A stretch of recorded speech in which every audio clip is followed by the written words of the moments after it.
gimana kabarnya hari ini? Pasti semuanya bahagia ya. Nah, di sini Miss Santuti dan Miss Esther akan menyampaikan materi di tema 3B, subtema 3 pembelajaran 1 dan 2. Namun sebelumnya terimalah salam dalam Dhamma, Namo Buddhaya.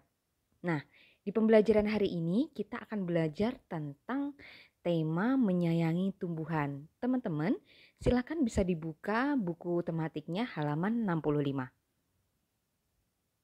Nah, siapa di sini yang memiliki hobi merawat tanaman? Teman-teman bisa lihat gambar yang sudah Miss tunjukkan di situ. Jadi, misalkan kita ada suatu keluarga nih, terdiri dari anak, kemudian ayah dan ibu. Mereka memiliki hobi yang sama, yaitu merawat tanaman yang ada di rumah mereka. Masing-masing orang ini memiliki peran sendiri-sendiri ketika merawat tanamannya. Ada yang menyiram bunganya, kemudian ada yang mencabuti rumputnya, ada yang memberikan pupuk, ada yang menanam tanamannya, begitu.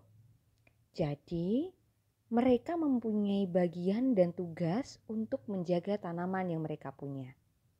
Nah, kegiatan yang dilakukan oleh keluarga merupakan cara untuk menyayangi tumbuhan.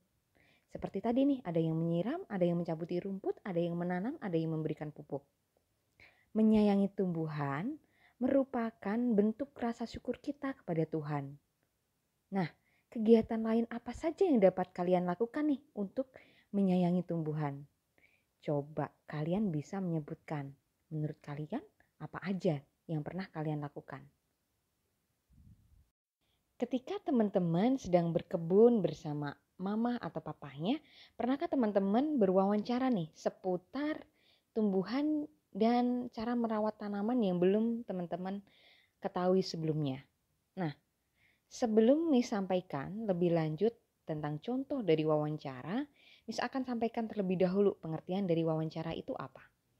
Wawancara adalah kegiatan tanya jawab untuk mendapatkan informasi mengenai suatu hal. Kegiatan wawancara ini dilakukan oleh pewawancara dan narasumber. Narasumber itu adalah orang yang menyampaikan informasi kepada pewawancara. Seperti itu. Nah, teman-teman, di sini ada beberapa kata tanya dan fungsinya yang dapat teman-teman gunakan dalam berwawancara. Nah, di sini Miss akan menjelaskan nih beberapa kata tanya dan fungsinya. Untuk yang pertama yaitu apa. Apa digunakan untuk menanyakan penjelasan mengenai suatu hal atau benda. Untuk kata tanya yang kedua yaitu siapa. Siapa di sini digunakan untuk menanyakan nama orang, jabatan, atau pekerjaan. Untuk kata tanya yang ketiga yaitu kapan. Kapan digunakan untuk menanyakan waktu. Sedangkan kata tanya yang keempat yaitu di mana. Di mana digunakan untuk menanyakan tempat. Untuk kata tanya yang kelima yaitu mengapa. Mengapa digunakan untuk menanyakan alasan dan sebab. Sedangkan untuk kata tanya yang terakhir yaitu bagaimana. Bagaimana digunakan untuk menanyakan cara atau proses, penjelasan ciri-ciri atau sifat tokoh. Demikian tadi beberapa kata tanya dan fungsinya yang dapat teman-teman gunakan dalam melakukan wawancara. Begitu.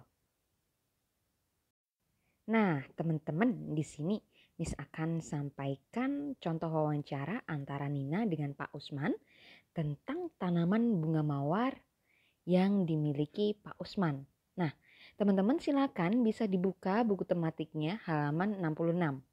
Kemudian teman-teman silakan dibaca terlebih dahulu bagaimana percakapan dari Pak Usman dengan Nina. Kemudian setelah kalian membaca, kalian silahkan bisa dikerjakan penugasannya halaman 70. Ya, nomor 1. Jadi setelah teman-teman membaca wawancara dari Nina dan Pak Usman, silahkan dijawab pertanyaannya. Yang pertama, apa tujuan Nina mewawancarai Pak Usman? Yang kedua, bagaimana cara memilih media untuk menanam tanaman mawar. Nah, teman-teman silahkan bisa ditulis hasil pekerjaannya di buku Bahasa Indonesia. Kemudian nanti silahkan dikirimkan ke Miss Santuti atau ke Miss Esther. Begitu. Nah, setelah kita tadi belajar bersama-sama tentang wawancara dan contoh dari wawancara itu seperti apa, sekarang kita akan lanjutkan untuk materi berikutnya, belajar tentang seni budaya. Nah, teman-teman di sini apakah kalian tahu bahwa beragam jenis tumbuhan itu dapat dijadikan sebagai motif hiasan pada kain? Coba, pernah gak kalian lihat? Nah, di sini Miss udah tampilkan ada 3 buah motif tumbuhan pada sebuah kain yang biasanya kita tahu ini namanya kain batik. Begitu. Nah, dari ketiga motif yang sudah Miss tampilkan ini, menurut kalian mana nih motif yang kalian paling suka? Coba, yang paling bagus menurut kalian yang mana? Nah, sebenarnya untuk materi ini kita sudah pernah belajar di pembelajaran 3A sebelumnya. Jadi di sini misalnya akan menyampaikan ulang agar kalian mengingatnya tentang bagaimana cara membuat motif pada suatu gambar hias. Begitu. Agar motif hias lebih indah, maka kita harus memperhatikan garis dan warna. Nah, teman-teman bisa melihat di sini ada beberapa macam garis.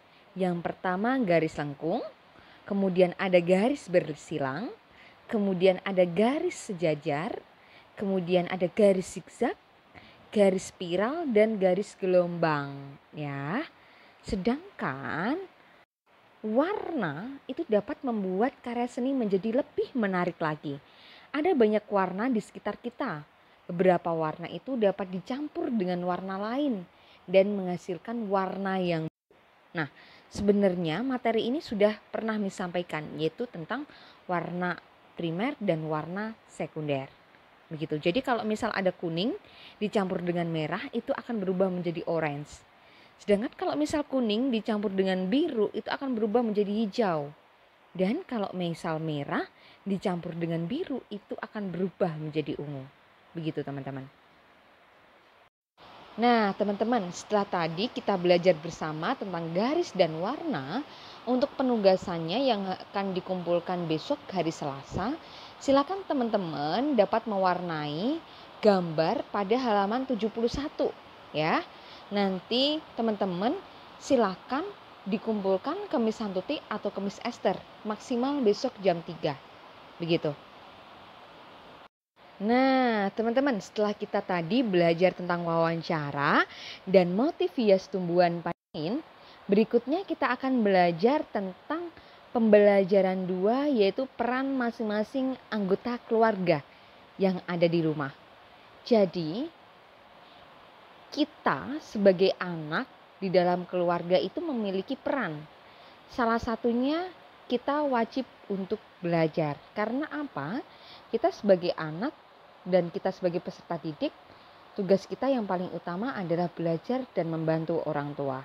Nah, selain itu, ayah dan ibu juga memiliki tugas untuk mencari nafkah demi memenuhi kebutuhan keluarga. Jadi ayah dan ibu juga berbagi tugas dalam mengatur rumah tangga agar kegiatan yang ada di dalam rumah itu bisa berjalan dengan tertib. Selain belajar dengan tekun, kita dapat membantu pekerjaan orang tua saat di rumah. Saat ayah sedang membersihkan rumah, kamu dapat membantu ayahmu. Misalkan membersihkan debu yang ada di jendela, kemudian menyapu lantai rumah, membersihkan mainan, dan lain sebagainya. Banyak hal yang dapat kalian lakukan. Nah, jadi masing-masing anggota keluarga itu memiliki peran sesuai dengan tugasnya. Begitu teman-teman. Coba, menurut teman-teman, apakah teman-teman sudah melaksanakan tugas kalian sebagai anak yang baik di dalam keluarga? Yo, kalian boleh menceritakan pengalamannya sama orang tua teman-teman. Oke, setelah kita tahu peran masing-masing anggota keluarga, sekarang ada satu penugasan lagi di halaman 76 nomor 1. Mengapa belajar dengan tekun menjadi salah satu bentuk menghargai kerja orang tua? Jelaskan pendapatmu. Silakan teman-teman bisa mengerjakan di buku PPKN-nya. Kemudian setelah kalian mengerjakan, kirimkan ke Miss Santuti atau ke Miss Esther. Begitu. Oke, demikian tadi materi tentang menyayangi tumbuhan yang sudah Miss Santuti dan Miss Esther sampaikan. Sampai jumpa lagi di pertemuan berikutnya. Jangan lupa jaga kesehatan. Terima kasih semuanya. Namo Buddhaya.